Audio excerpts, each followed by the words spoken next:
Oh, hi, Brian. I see you're Hi, on. Carrie. All Hey, righty. great. Good. Okay. So, any questions or you feeling? No, I think we're good to go. Okay, good, good. All right. Okay. Awesome. So, I'm gonna unmute. I'm gonna mute myself Okay. and just wait till 7, and then we'll get All rolling. righty. All Sounds good. righty. Great. Thanks Thanks. again. Okay. Bye. Bye.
Well, good evening, everybody. Welcome to the ARC of Massachusetts webinar series. Tonight's presentation will be on navigating adult services for adults with autism spectrum disorder. My name's Carrie Mahoney, and I'll be your moderator for the evening. So before we get started, let me just walk you through a little bit about participating in the webinar tonight. It's great you all logged on well.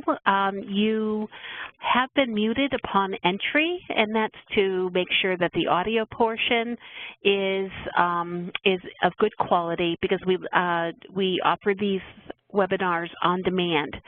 So anyway, so if you do need to ask a question or say something, you do have the ability to chat in, which the chat box is below the participant box.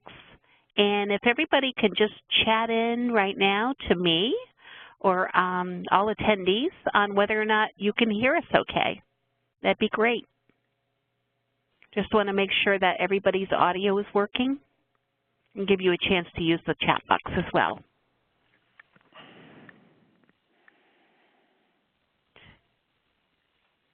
Okay, so seems like it's okay.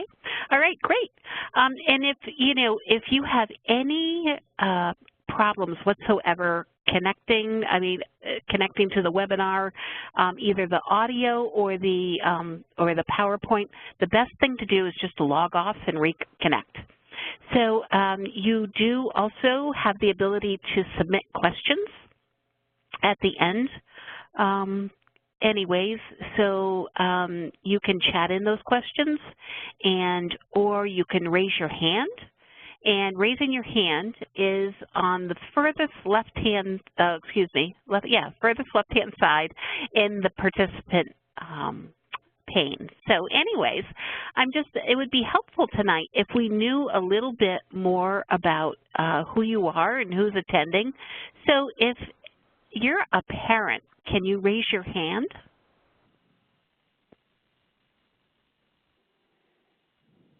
You can also use the check, the green check that's next to the hand.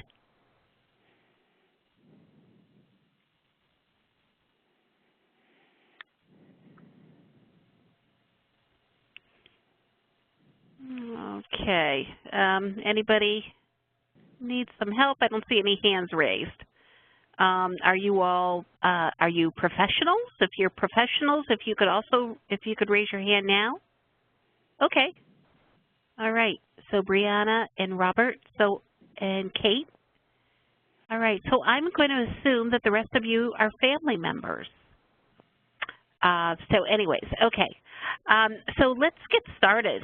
It's my pleasure to actually introduce Brian Clark as our featured speaker tonight. And Brian is the director of the Family Autism Center at the ARC of South Norfolk. He's been in the human services special education field for over 13 years in a variety of capacities. His experience working in group homes as a classroom teacher, phys ed teacher, fitness instructor, Special Olympics coach, respite worker, recreation manager, and now as director of an autism support center, gives him the ability to provide individuals and families with a multi-dimensional perspective. His passions are getting people outdoors, whether it be nature, the city, or anywhere in between, and helping families connect with their community.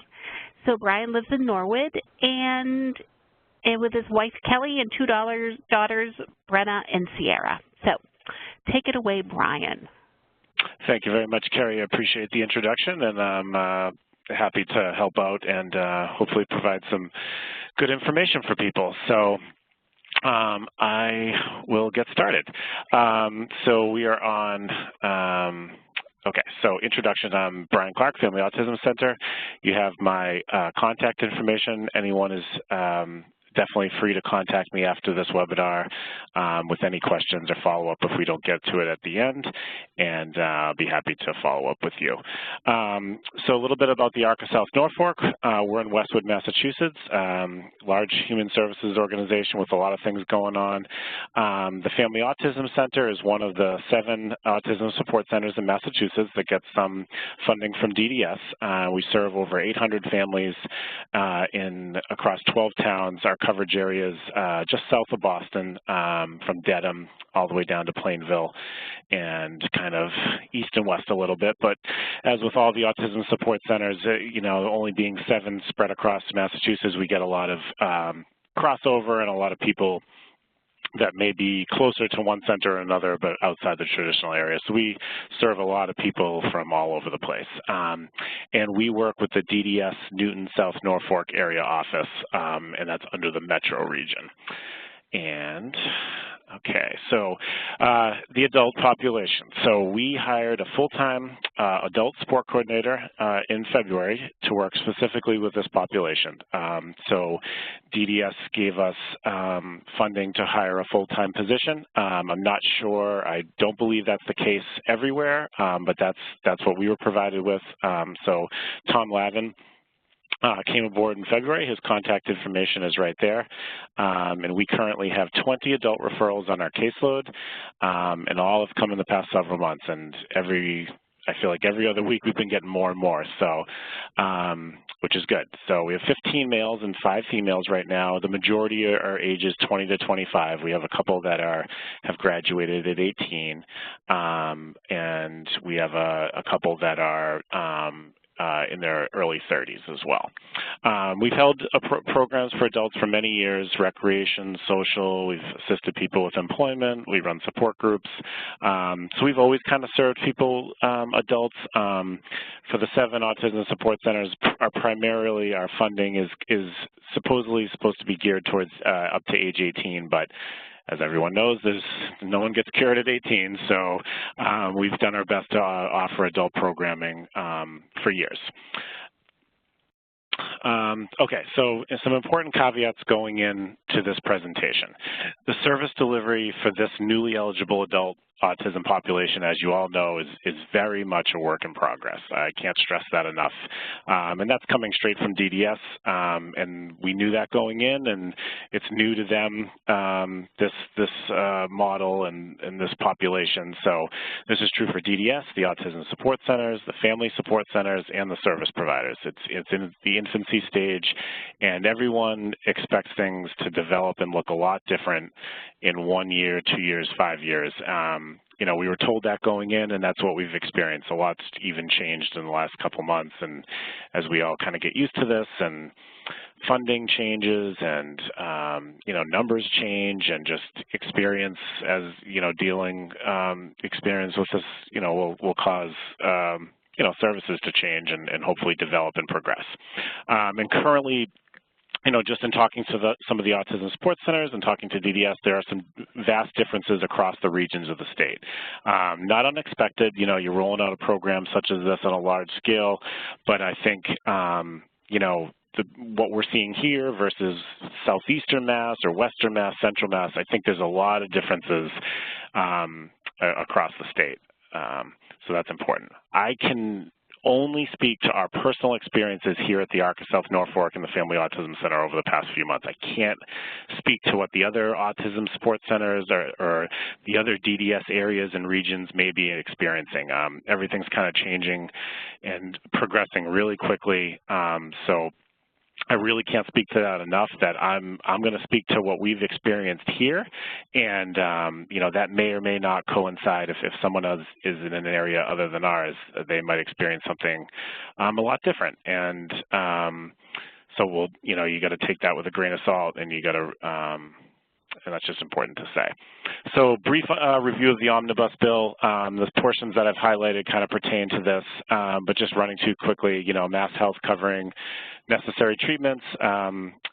Next one, DDS extending eligibility, so that's why we're here.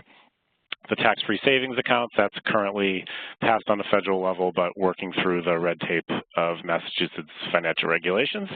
DDS and DMH working and developing plans to work together. Autism endorsements for special education teachers, that's not really up and running yet, and the establishment of the Autism Coalition as a permanent entity. So current status. DDS has reported that currently, I think I heard these numbers about a couple weeks ago, that over 630 individuals in Massachusetts have been found newly eligible since this process began. I think there was maybe 100 or so that were on maybe an appeal, but anyway, that's the current numbers. I'm sure it's even progressed, every week it goes up. So just to give you some context of that, and I don't have the numbers spread across through multiple regions. And within regions, there's definitely different places you can get referred to. So, it's kind of spread out like that. DDS and DMH, just to give you a little bit of an update, they've been collaborating on a number of initiatives to address, the services for people that are eligible for both agencies. And as many people know, there is a lot of adults with autism that do also have, a diagnosis in the mental health arena. So, that DDS and DMH working together, which they will fully admit has not always been the case. That's a great step forward. So they've been meeting regularly. They've established 3 psychiatric fellowships. They've establishing support for forensic assessments and establishing service roles and responsibilities to both agencies. So, if you have a child that's diagnosed or is eligible for services from both, instead of one kicking it back and forth, they're going to try to establish defined rules and responsibilities so that works smoother and families can get the services they need. And then the DDS has also reported that they've been able to buy some capacity from DMH in some cases. I don't really know precisely a definition of what that means, but I think it means in some DMH clubhouses or some DMH facilities that DDS has been able to, get some spaces for DDS clients that maybe in the past that wasn't as easy to do. So that's a good step forward. The Autism Commission. So that's chaired by the Secretary of Health and Human Services, Mary Lou Sutters, comprised of 35 members. They've been meeting, I'm not sure I think it might be every 6 weeks or so, but it's been established as a permanent entity. Dan Burke, who is our president and CEO of the ARC of South Norfolk, and our sister agency, LifeWorks, which is LifeWorks Employment Services and Residential Programs. We have 2 agencies, our sister agencies, but he's a member. And so Carolyn Kane was recently sworn in as the state's first executive director of the Autism Commission. So that was important to, get the executive director position hired, and really that'll, everyone kind of sees as that is an important step forward to kind of, going through some significant changes. And the Autism, Omnibus bill, covered a lot of the stuff that was the recommendation of the original commission, so they're going to be working towards, moving forward in that direction to make sure everything that was recommended can get passed. And that, sorry to go back, so that link right there, that is the link to, they have all the minutes from the meetings, they're public record, and so that link right there will give you kind of what the Autism Commission has been working on. And all the minutes and stuff. So that's a good thing to check out. DDS Autism Eligibility. So that's why we're all here. Individuals can apply as early as 17 years old. If you're 18 to 21 and still in school, so if you're able to get a couple extra years or you're going to 22, DDS is able to offer some limited services for students ages 18 to 22 who are still in school. You may, and this is a big thing, you may, this isn't my decision, this is a DDS thing, you have to talk to your ASD service coordinator, but you may be able to get reimbursement for expenses related to disability under the Family Support Guidelines, and you start planning for adult services that will begin once the child is out of school. If your age is 18 to 21 and out of school, you passed MCAS and you graduated, or you weren't able to get any extra years of schooling, or you've aged out at 22. This is when adult services traditionally began for those with, under the intellectual disability guidelines and the newly eligible adults. So that's when kind of the process starts rolling. So DDS Autism Adult Eligibility. These links, DDS homepage, Adult Autism Eligibility Fact Sheet. So if people have a child that's already been found eligible, you already know about this, but the fact sheet kind of just runs over, basic what the fact sheet is for eligibility. The main thing is that, to take away from that, is that they do an evaluation, and basically the child has to have a substantial functional impairment in 3 or more areas of the 7 areas of major life activities. And this is determined by an adaptive skill testing. And those 7 areas that are on this are self-care, expressive communication, receptive communication, learning, mobility, and capacity for self-direction, and economic self-sufficiency. And they use adaptive skill tests such as the Vinland and the ABIS, I think, if I'm pronouncing that right, the acronym ABAS, and that's all in the fact sheet link there. But that's mainly and we're not privy to those. The autism support centers, family support centers are not privy to those assessments. This is all DDS, and so they will go through. But that eligibility fact sheet's a good thing to have, and then the applications are right there for those of you that are looking to apply. After eligibility is determined. So you've been, found eligible, and at that point, he or she is assigned an ASD service coordinator.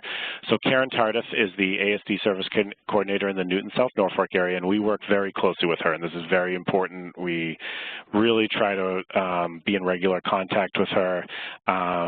And it really is helpful to be on the same page with her, and because we're all kind of, like I said before, we're all learning this together. This is a work in progress, and so all these ASD service coordinators, those positions didn't exist before this newly eligible adult program came along. So they've all been hired probably in different times in different regions. There's no way everyone got hired on the same day, and some probably had more DDS experience and are learning the autism population more, and some probably have extensive autism experience and just are learning, new employees to DDS. And so there's a learning curve there, and I'm sure every region is operating at a different pace and such as that. So the ASD service coordinator will be the one to reach out to you after you've been found eligible. The following is a language from DDS, but they've adopted a person-centered planning process in which the individual assisted by the service coordinator and with input from people who are important to his or her life creates a vision based upon the person's own interests, strengths, and goals. So the service coordinator will come out and meet with the individual and the family and try to go over interests and strengths, weaknesses, goals, and kind of see where they are in life and to try to develop a plan going forward. The SIS assessment. So a SIS assessment is the supports intensity scale, and there's a link there that will give you the mass.gov explanation of the SIS assessment. It's used, it's an evidence-based, strength-based assessment. It's used widely across many states in the United States. It's by no means a Massachusetts-only thing. And it's a strengths-based assessment designed for adults with intellectual and developmental disabilities, and it kind of is designed to measure the support needs of an individual in a positive and comprehensive interview process. As an autism support center, we are not part of the SIS assessment, so I can't speak firsthand as to what it looks like. I've just, done my research and read up on it, but we are not part of that process at this point. This is strictly between the family and DDS at this point. And they include, so the assessment includes the individual, the adult, and then 2 people that know them well, and they ideally like to have, probably a parent or a family member that knows them really well, and also a professional, and that can be a teacher, a specialist that may have worked with them, someone from an autism center for, special needs type of place, whether it's recreation or some type of agency that had direct knowledge of the individual. So they try to get the the family side of things as well as another professional point of view.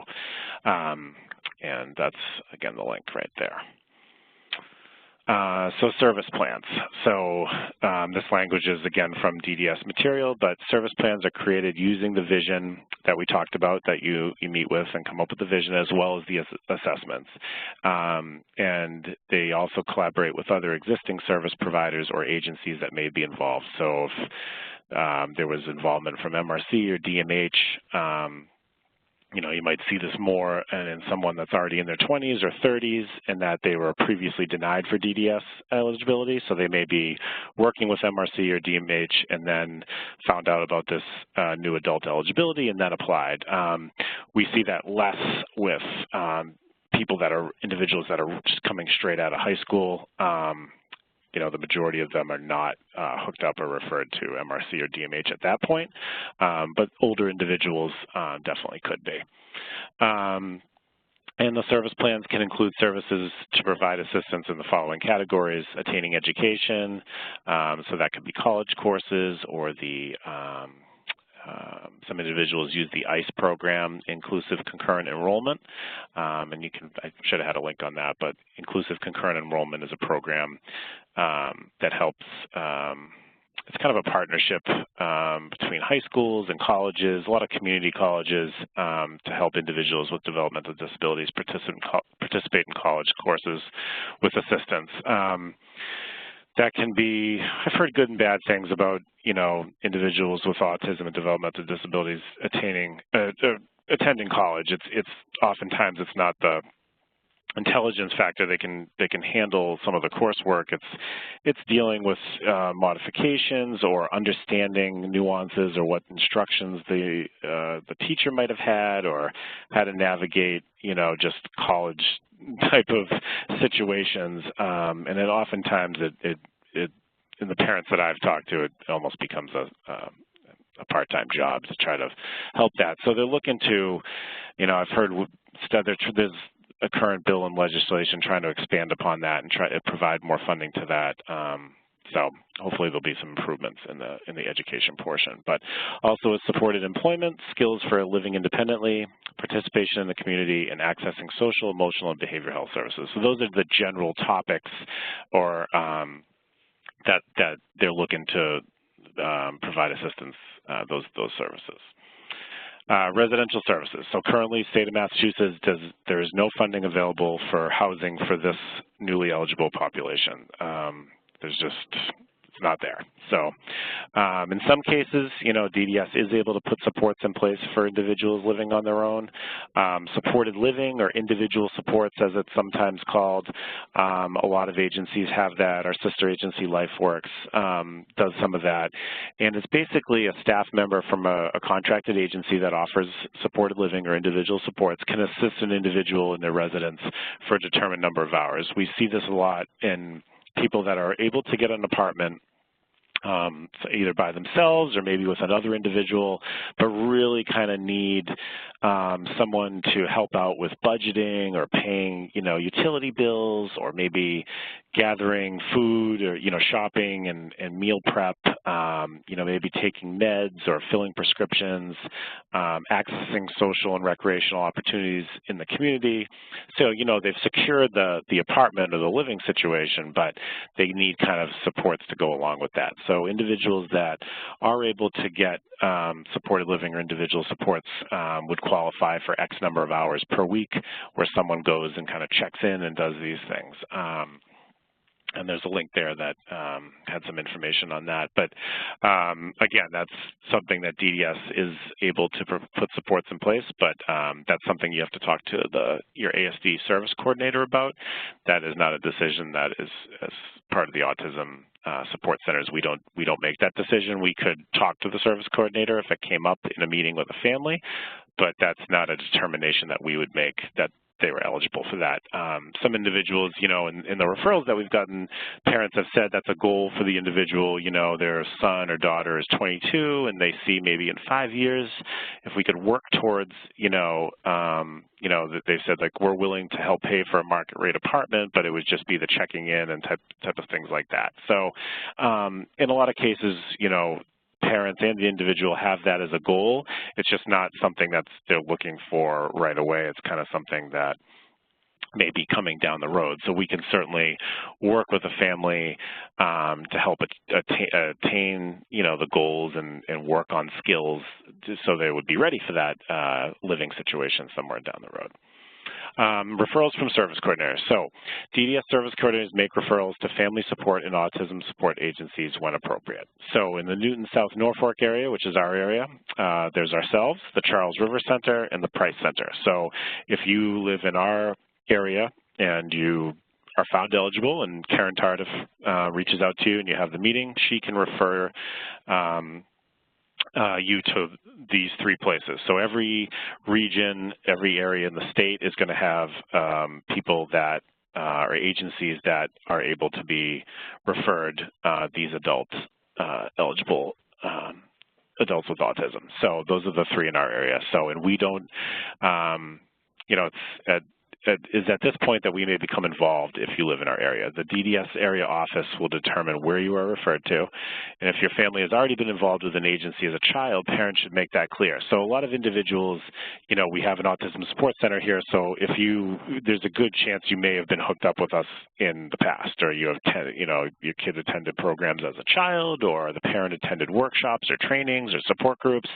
So you should really make that clear if you have an agency in mind and that you have a good relationship with, and you know, you should make that clear to your service coordinator, especially if you're comfortable. If you hadn't had a good experience, and we hope that's not the case with us, you know, you're more than happy to say I'd like to try somewhere else. And you know, every agency has different offerings, but a lot of them are similar as well. So it's basically a comfort level thing, and but that's not something we are involved with at this point. And here's the links to the 7 Massachusetts Autism Support Centers. And these are spread, like I said, spread across Massachusetts. So, you know, I'm happy to, I know the directors of all of them. We're all in a coalition together. So if you have any questions on, you know, who your Autism Support Center would be, who your local one would be, I'm happy to answer those questions as well. But those are all, they all provide the same thing. Some are considered large centers, some are considered small centers, but we all do the same thing in terms of providing recreation, social opportunities, family fun days, workshops, training, support groups, service navigation, all that good stuff. And we all work hard to help families. The Family Support Centers. So this is the DDS Family Support Directory. You can locate, you know, the DDS office for your area, and you can locate family support providers in your area. So that's a good resource to have for people because there's a lot of different offices.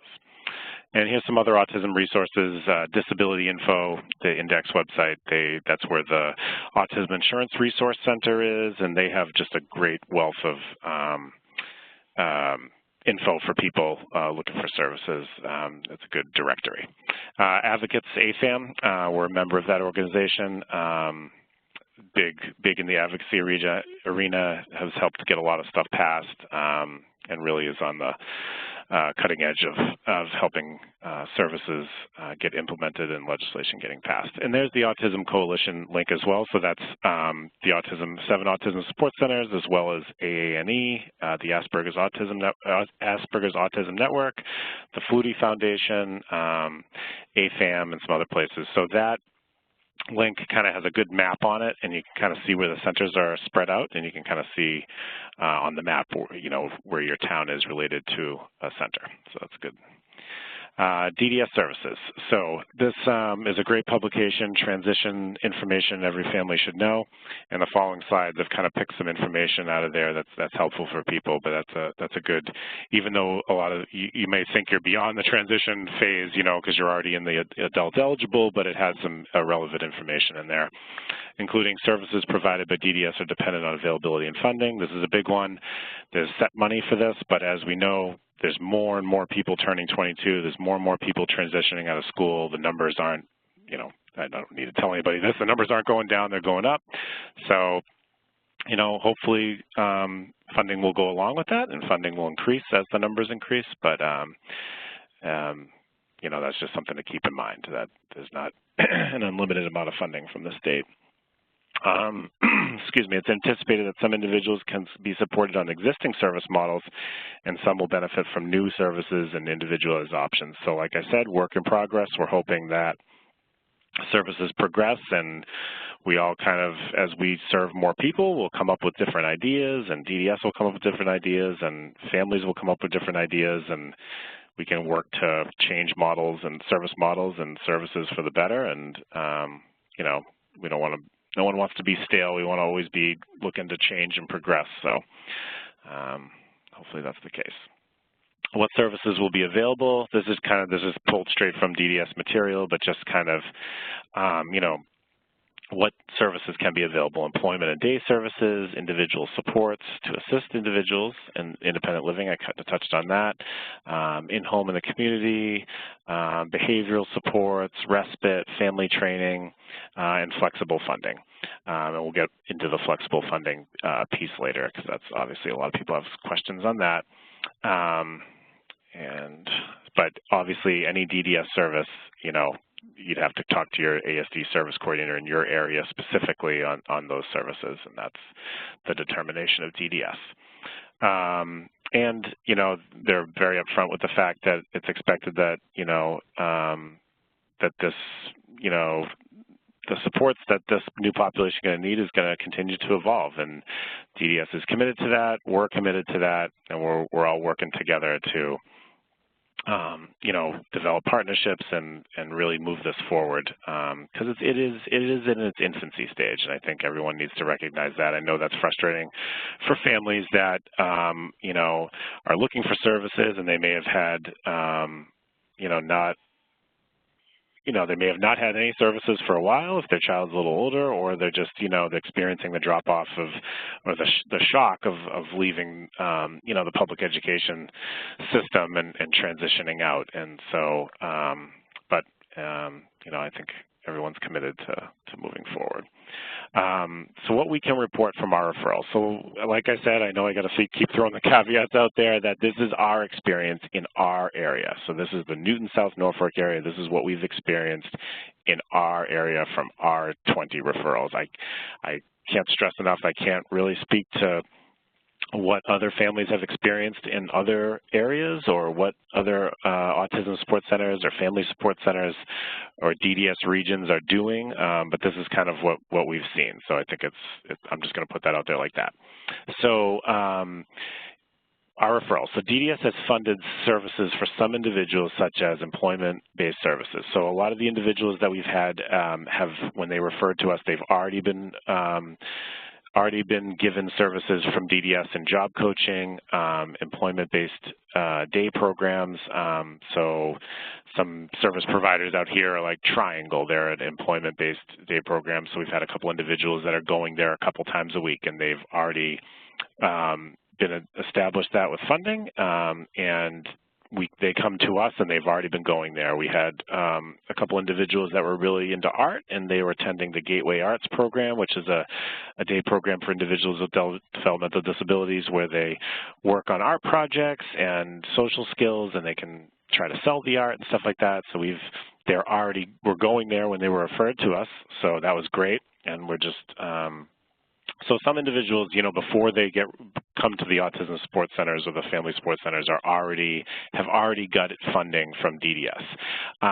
So DDS has reported that families can get up to $25,000 a year, up to that amount. However, we have I don't know how it is in other areas. We do not have that figure. Like when families are referred to us, we don't know what level, what amount they've been approved for. We're not privy to that, and that's, and I'm not sure families are given that information either. That's something that you'd really have to talk to your ASD support coordinator about, service coordinator, but that is the max amount to fund stuff like, you know, job deployment day programs, gateway arts, those type of facilities. That's what that funding would be used for. I messed up a little bit under the arts section. That MRC meant to be its own bullet line. That's my mistake. But MRC, which is the Massachusetts Rehab Commission, which is a vocational service. So DDS has made referrals for some of our individuals to MRC, and MRC, we've had some individuals have helpful with that. They've been able to get hooked up with internships through that. It's a short-term program, but there's supposedly that these ASD adult eligibles will have no wait list at MRC, and so, you know, if you're looking to get, you know, we've had a couple success stories with MRC, so I'll leave it at that. DDS is the sole determiner regarding funding for these programs. Family Autism Center, we're not a part of the decision-making to fund anything. To this point, individuals are already accessing these programs when they're referred to us, and families should discuss that with their service coordinator.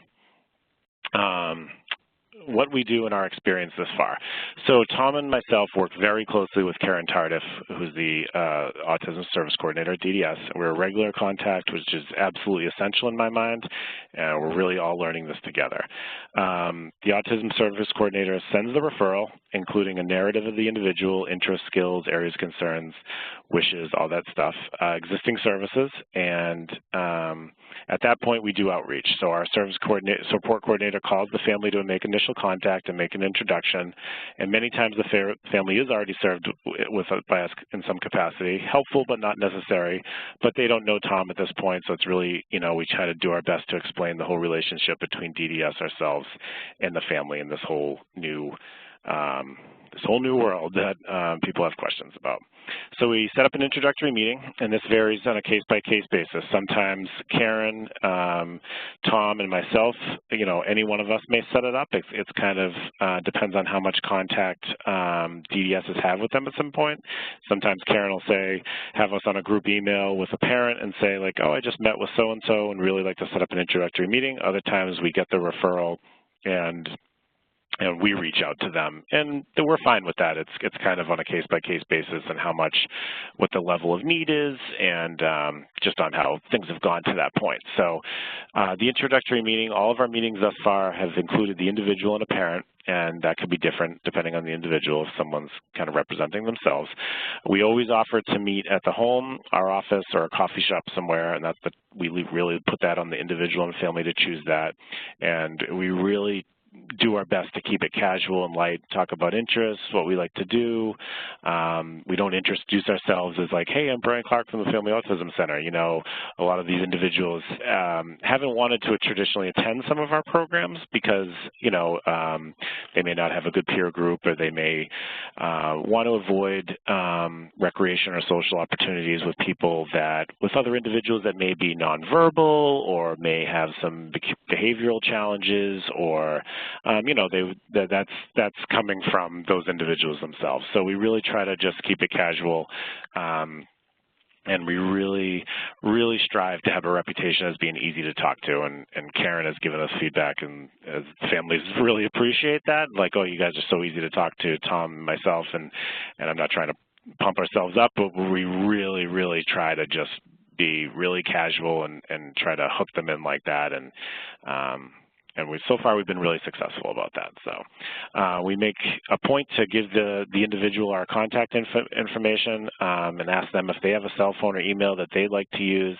And Tom's actually been really successful in setting up regular contact with these individuals. And many parents are asking that this happen, that, you know, they have most of them have their own cell phone, and you know, many families want updates, you know, if we do have regular contact with them. And sometimes we've had a couple conversations around boundary issues, just because, we want to build a trust level with these individuals, but we're also working with the family, so it's kind of a fine line, and we take it as a case-by-case basis. But, we've had a bunch of individuals kind of emailing and texting us on their own to help set up meetings, and that's like really what we want, is that to make these individuals, it's their life, and to help them, to work on those independent living skills that come with being an adult. So we're also, our primary objective is create a lot of opportunities for individuals to socialize and have fun.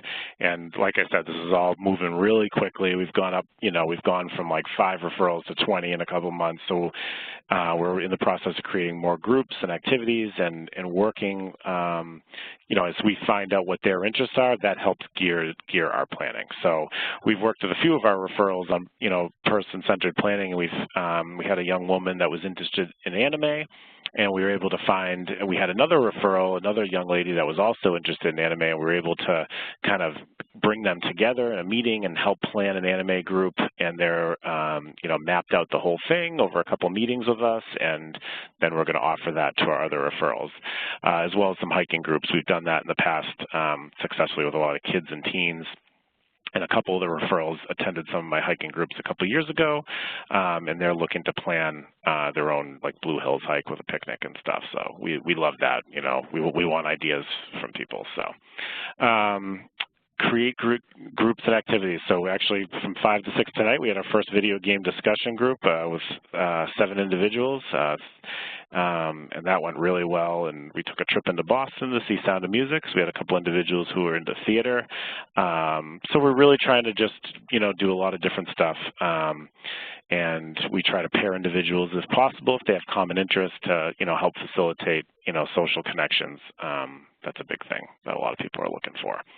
So that's really what the Autism Support Centers and the Family Support Centers are supposed to do for families, is really get get them out in the community, connect with the community, be a part of the community, and meet people and do fun stuff. Like that's, we like to do the fun stuff. So collaboration. So Asperger Autism Network, a great resource for this population. They partner with us, so they hold some pizza and game nights, some support groups for individuals, and support groups for parents here. And they do them all over the state, and that's their link to all their social events. And you register through them, but they use our building, and it's great because we're able to offer the individuals in our area this opportunity to attend. And these are really, our pizza and game nights, I think, have 20 to 25 people come in once a month, so it's really, really popular. Mentors and helpers. So as an Autism Support Center, we offer many programs and activities for children. So we've been successful in a couple cases is getting a few of our adults to help out with the younger kids and put them in a role. It's a great, as a mentor, it's a great self-confidence booster. There's been a lot of talk from parents that their child feels guilty because their family is always having to help them, and they understand that they have a disability. And a lot of times there's just some guilt to come along with that. Not everyone, but sometimes. And so it's a great role reversal, and it's, they're kind of participating in the group too, but if we can kind of help them help someone younger than them, it really just, I don't know, it's kind of hard to measure, but we find that that works really well. Exercise. So a lot of people are really looking for exercise-based stuff, so we try to get people hooked up with gyms and memberships to WISE and help research events and activities. And we'll also work with individuals who have a specialty or an affinity and really foster positive growth around that. We had a self-taught woodworker and welder, and he was doing all these like crazy projects, and was like really, really talented. And so we're helping him, but he was not organized, and so we're helping him organize those and photograph them and catalog them and help him create a website and post them on Craigslist. And he was like, yeah, that'd be awesome. And he was in our office, and he really responded well with that suggestion, so we're working towards that. And then we had the young woman who was interested in anime, and we really went with that and helped, put her in the leadership role of helping create it. And she's like so excited about it. So really, those are some big things that your support center can do for you. Independent living skills, so we're starting like a cooking class, so we partner with a local chef, and we're doing a 6-week class on independent cooking skills. That was a big one that came across a lot of our referrals that looking for cooking. So they've got some favorite meals, but oftentimes just the overwhelmingness of meal planning and cleanup and all that stuff that goes along with that. So we've got a 7-week program starting up in a couple weeks that we're really excited about, that we've got 6 or 7 individuals signed up for. So that's really, a skill that a lot of people need. And then transportation assistance, a big one. We're trying to develop a travel training program to help learn about public transportation, but a couple things that for people to know, the MBTA TAP Pass is like a must in my mind. If you have DDS eligibility, you automatically qualify for it. You can ride the bus for like 80 cents. It's 50% off the commuter rail. And that's really, we've helped a couple people apply for that and get that, and we'll take we'll take people into Boston if they have to meet and get that hooked up. So that's a big one for people. And obviously the ride is a big one too. So there's the link for the ride, and that's obviously door-to-door service at a much reduced cost. We had someone arrive in our video game group using that today. He just got the ride a couple days ago, so that works well for some people. And if you're outside the ride's coverage area, there's a lot of regional transit options, and we've helped families access service when they're outside the ride. There's kind of some nuanced things you have to talk about sometimes in terms of the autism and how that prevents them from traveling, because a lot of the regional transit authorities may be more versed on physical disabilities as opposed to developmental. So your Autism Support Center should be able to help you kind of walk through what to say to them or even do it for you. And then case management and intensive support. So there has been some individuals that have required a really extra level of support, and DDS has asked us to provide that, and that maybe include weekly visits. Obviously, we're not able to do that with everyone. There's just not enough, we don't have enough staffing for that, but we will do that, especially if you have an adult that's more isolated and withdrawn. We put in some extra time to help withdraw them out, and that's not a long-term thing, but especially when the family first comes to us, we're more than willing to kind of put in some extra time and effort and try to get them hooked up with services and develop a relationship with us so they're more likely to attend. So we're more than happy to do that. I know we're wrapping up for questions in a few minutes, but I do want to get to the family support funds, so a couple minutes on this.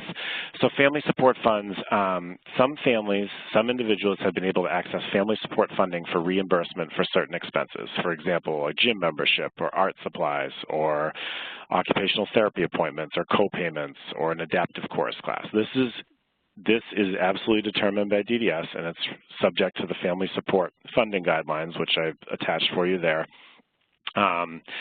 It's not quite clear to me as who qualifies for family support funding and who does not. That is the determination of the area office and the service coordinator, and they would get referred to us. So we have family support at the ARC of South Norfolk. It's right next to my office and Family Autism Center. But some agencies don't have both an Autism Support Center and a Family Support Center, so I'm not sure how it works in that situation. We have it both under one agency, so obviously it's worked well for those individuals that have got it here, because we're able to kind of take care of it under one roof and help families with that, and filling out forms and creating budgets and going over what is reimbursable, submitting receipts, all that good stuff. But the agencies that have autism support centers that don't have family support, I'm not sure how that's working there. So you really need to talk to your service coordinator, and every agency interprets those family support guidelines differently as well. I know that's kind of confusing, but different financial offices and auditors kind of look at things differently, so just keep that in mind. And then this is a big one. It's anticipated, we've been in initial preliminary contract negotiations with DDS. It's anticipated that the funding for reimbursement, those type of funds, are not going to go through the family support centers next year, but they're going to go through the actual the 7 autism support centers themselves, and this is a change, and it may take a while for that to work smoothly, and it's not known who will be or who will not be determined to be eligible. But that's something to talk to your service coordinator about. These funding streams are available in some cases, and it's up to the family to talk to the service coordinator about that. And additional resources just on the ARC nationwide organization. There's 18 chapters in Massachusetts. A couple of them have the Autism Support Center, but they serve, intellectual and developmental disabilities. They all kind of operate autonomously, but we're all we're all under the same ARC of Mass. We all do work together, and to find your local chapter, it's right there because they can certainly be a wealth of information for you in obtaining benefits and services and helping you. So at this point, I know that's a lot I threw at you, and I know I threw a lot of caveats about this is what we're experiencing, and not always that's the same across the state. But if anybody has any questions, Carrie, I don't know how you're going to handle that. Well, actually, Brianna has a question. If the individual and family would like to work with another agency to provide employment or case management, does DDS still refer to the Family Support Center? And then do you refer them to the agency, or does the individual and family need to ask DDS directly to make that referral? Yes, so in your initial meetings with DDS, once you've been found eligible and you're going over the initial meetings with the service coordinator, that's what you would talk about, is that you're really looking for employment. That's an important goal for the individual, your son or daughter. That's an important goal for the family. And so, like in our area, Triangle provides some employment-based services. So a handful of the referrals that we've gotten had already been going to Triangle before we ever saw the referral. So DDS had set that up with you can get the maximum of $25,000. I don't know, they use that money to fund that. So, but if if you didn't get that originally and you're meeting with your Autism Support Center and employment keeps coming up, you can certainly ask us to reach out to your service coordinator, or you reach out yourself and say employment's become a goal or is more important now than it used to be, and but in terms of the funding and the referral to that employment service, that would come from DDS. Okay. I hope that answers the question. Let's see. Okay. But I do want to add, though, I do want to add, though, employment, we do help individuals. Like if we have a connection somewhere at a local business, we're always happy to go in and speak to a manager. And, if the individual has an interest somewhere, if that's in our area and we know, we're always happy to, I'm always happy to walk in somewhere and say, hey, I'm the director of the Family Autism Center. I have an individual or family we're trying to help out. We do that all the time, so that we're always happy to do that. Okay. And then another question from Colleen. Can you change your support center to be in yours, or do you have to stay with it where you're assigned? You'd have to stay with, as far as I know, you'd have to stay within your area. But there may be, like I said, in the Newton South Norfolk area, you could get referred to the Price Center, the Charles River Center, or us. So I'm sure whatever region you're in, there's more than one option, because we're a small region, so I'm sure larger regions have more options. So, if you're not happy with who you got referred to, or it's just not working for a number of reasons, you could certainly, that would be something you'd have to contact DDS. I haven't dealt with that personally. Like this has only been out for a couple months. None of our families have, I haven't heard that from any of our families.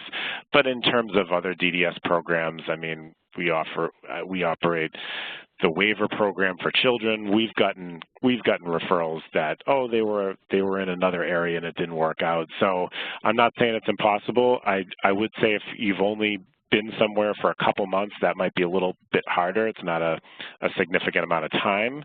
But if you're unhappy, that's certainly, you got to, you're certainly within your right to ask for a change. I can't say anyone's successful, though. Yeah, so that this woman's family's from Weymouth. Is that okay? If I that don't is... know who the. Okay.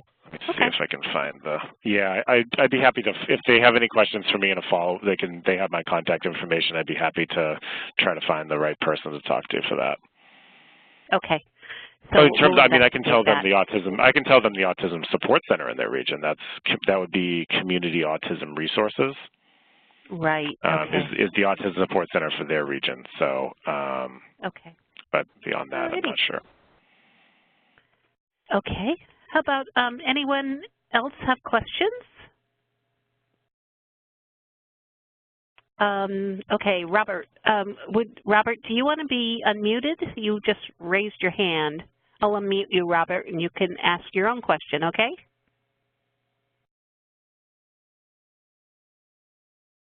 Oh, okay. I need the ball to be able to do that, Okay. Brian. So so if you could pass it to me, and then I'm going to try to unmute. Oh, unmute. Okay. Never mind. Okay, we're okay. You might have to throw it back to me. All right. No, I can't. All right. Okay. Well, it's not working. I don't know why. Does you want to type Robert, it too? yeah, Robert, could you type in your question? I'm sorry, but I've tried to unmute you, and it won't let me.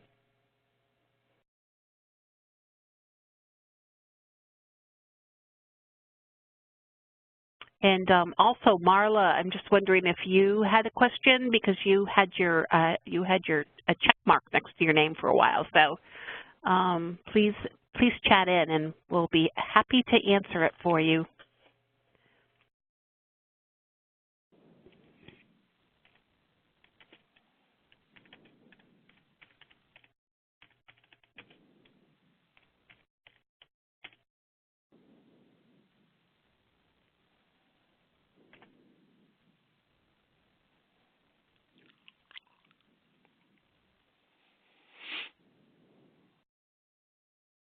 All right, I haven't heard from any other questions. Okay. Okay. The same woman, Colleen, has a question about is Community Autism Resources only located in Swansea? Yes. So, like I said before, the 7 autism support centers, 7 is not nearly enough to spread across Massachusetts. So, in terms when people access autism services as a child, like whether they're, we get a lot of people from Weymouth, Quincy, because Swansea they're closer to us physically. So, as a child, if you're just looking to access an autism support center for their regular services, you can contact anyone. In terms of this DDS eligibility, that's strictly depends on what town you live in, and that's a little bit different. So, whatever town you live in, and when you apply, that just automatically refers you to a certain region. But yes, Community Autism Resources, their offices are in Swansea, but they do do recreation programs and workshops, I haven't checked in a while, but I know in the past they've done stuff more towards the South Shore, but that is their traditional coverage area.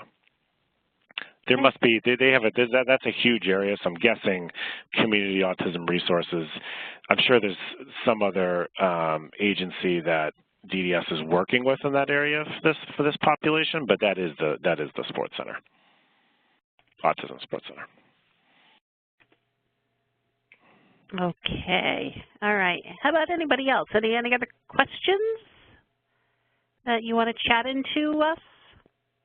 And like I said, I don't know when they hired their we hired ours in February. I know the Northeast ARC has a half-time person, and they didn't get hired until March. So I don't know. I can't speak to Community Autism Resources what level of funding or what if they have a full-time staff. I couldn't speak to that. So everyone's kind of been at a different pace.